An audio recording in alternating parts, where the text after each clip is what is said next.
My restaurant. చాలా మంది customers restaurant కి వచ్చినప్పుడు ఫుడ్ ఆర్డర్ ఇచ్చిన తర్వాత ప్లేట్ వద్దండి, పేపర్ ప్లేట్ తీసుకురండి అని చెప్తూ ఉంటారు.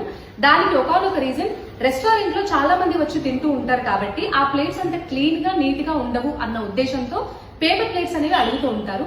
బట్ మనందరికీ తెలిసిందే పేపర్ ప్లేట్స్ అనేవి అంత మంచిది కాదు మనకి. సో మరి ఈ ప్రాబ్లమ్ ని ఎలా క్లియర్ చేయాలి అన్న ఉద్దేశంతో మనం ఒక ఇనిషియేట్ అనేది తీసుకొచ్చామండి. మనం ఈసారి ఈ వాషింగ్ కోసం ప్లేట్ అండ్ బౌల్స్ వీటన్నిటిని వాష్ చేయడం కోసం మనం హీట్ వాటర్ ని పెట్టించబోతున్నాము.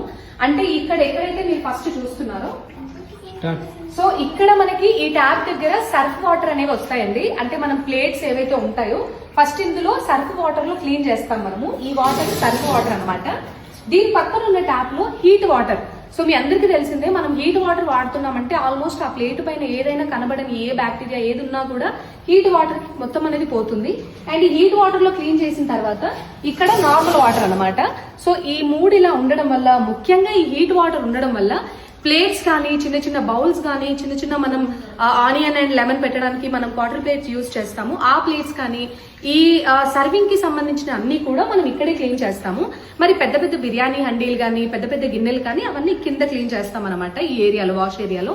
సో ఇక్కడ మాత్రం పైన ఈ విధంగా క్లీన్ చేయడం వల్ల మీకు ఎలాంటి సందేహం అవసరం లేదు. సో ఇప్పటి నుండి మీకు ప్లేట్స్ అండ్ ఈ చిన్న చిన్న బౌల్స్ ఏవైతే ఉంటాయో అవన్నీ కూడా క్లీన్ అండ్ నీట్ గా వస్తాయి. And one more important thing, heat water లో క్లీన్ చేశాక మళ్ళీ నార్మల్ వాటర్ లో క్లీన్ చేశాక ఎవరైతే వెయిటర్ ఉంటారో వాళ్ళు ఒక డ్రై క్లాత్ తీసుకొని ఏవైతే ప్లేట్స్ ఉంటాయో వాటిని ఈ విధంగా క్లీన్ కూడా చేస్తారు. సో అలా క్లీన్ చేయడం వల్ల ఎలాంటి తడి ఉండదు, ప్లేట్స్ బౌల్స్ అవన్నీ కూడా నీట్ గా ఉంటాయి. Thank you.